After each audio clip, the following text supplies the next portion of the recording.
Our next student performer, in her first and last stand-up, the champion of diversity, Susan Mazrui, everyone. Susan Mazrui.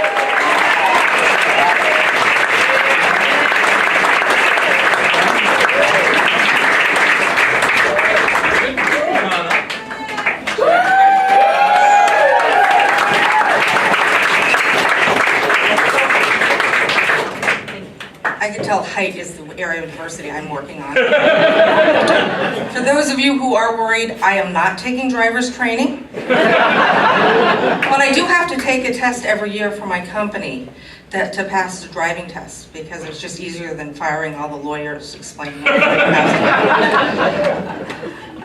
I know there's a lot of questions around, someone who is different. I'm used to that working in the field of diversity. So I just want to, talk about the elephant in the room. That is not a weight joke. And let you know, yes, in fact, I am Asian.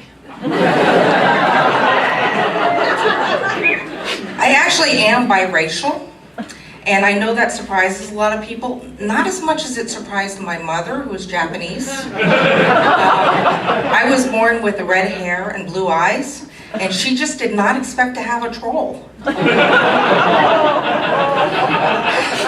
took me to the doctor when I was a kid, and she said, I'm really worried because, you look at her and you can see the veins in their skin. And Dr. Womp explained to her that that's just the way white people are.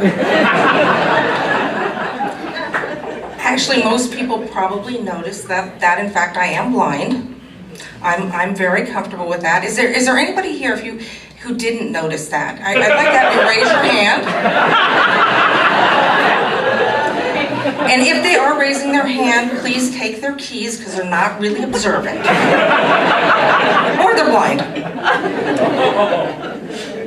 My husband and I are both biracial, both blind. We have 2 kids, one who is 31 and one who's 11. This is really true. We did spacing for college. And you notice the younger people are not laughing as much because we got it right. So it's a little unusual in our family. My husband is also blind. And people ask all the time, so how did you meet? And we have a romantic story. We were out in a, all-inclusive vacation in the Bahamas. And I was sitting at the edge of the pool, and I said, Marco, and he said, oh. Okay, that didn't really happen. Didn't work that way. And that is the strangest game, though. I mean, who came up with Marco Polo? Everybody knows it, I'm very good at it, but it's a lot better than Blind Man's Bluff, though, I have to tell you. That is like the atomic dodgeball version of, hit the wimp in the class. It's not good. They don't do that anymore, fortunately. I'm very pleased. We have basically a very normal life, except for the kids so spaced.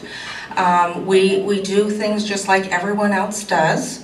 We have to adapt a little bit. We have Braille on Scrabble, Braille on Uno. We play fetch instead of catch.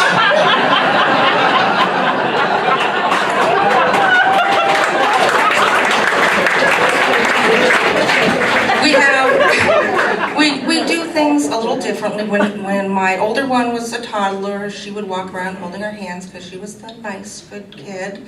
My little one's a little more energetic. And so when she was a toddler and we'd be in noisy environments and airports and stuff, I would put the little backpack that's like a leash. And some people were okay with it. It was kind of cute. It looked like a little monkey. But, and I told my friend about it who's sighted, and he has 2 toddler boys. And he said, I don't know, I did the same thing, and I put the leash on, and people were not happy with me. And I told them, do not use the choke chain. It was rough. I can't imagine having toddlers, but they're all challenges in life. When I grew up in San Francisco, which is very diverse, so I didn't have challenges with that. Yay, San Francisco! And so I grew up there, and I was unusual because I did not do any drugs at all. But boy, I came to Seattle, and you've got some good shit here. So I have been doing a lot of drugs, and I have to say to you, chemotherapy is really overrated. So I have multiple sclerosis, and I have cancer. And I've been going through chemo, and what's really great is I got a 2-for-1 deal. It's not really all bad. I know people sometimes think that, having deadly diseases is a bad thing. It's not all bad. There's some good. For example, you do get some free cancer perks. That's a nice thing. And you get to do some exciting things afterward. There's Team Survivor Northwest is a great group that does exercise. And you have to do exercise after you've been through chemo to get your strength up. And they, tell you, want to go mountain climbing? Not so much. I know you look at me and think natural athlete. Not the case. They say, do you want to do triathlons? Do you want to do... So finally they said, well, you could join Club Sake. I'm thinking, pretty good. Exactly. I can do competitive drinking. And then I found out, no, sake was for Seattle ass kickers extraordinaire, and it's a dragon boat team. Great women, great people.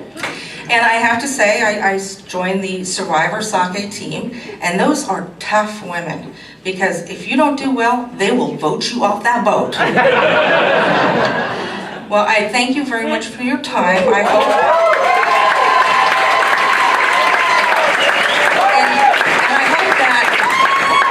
if you face a major health issue and you're looking through all the treatment and you're looking at that bright light, it's on a comedy stage. Thank you.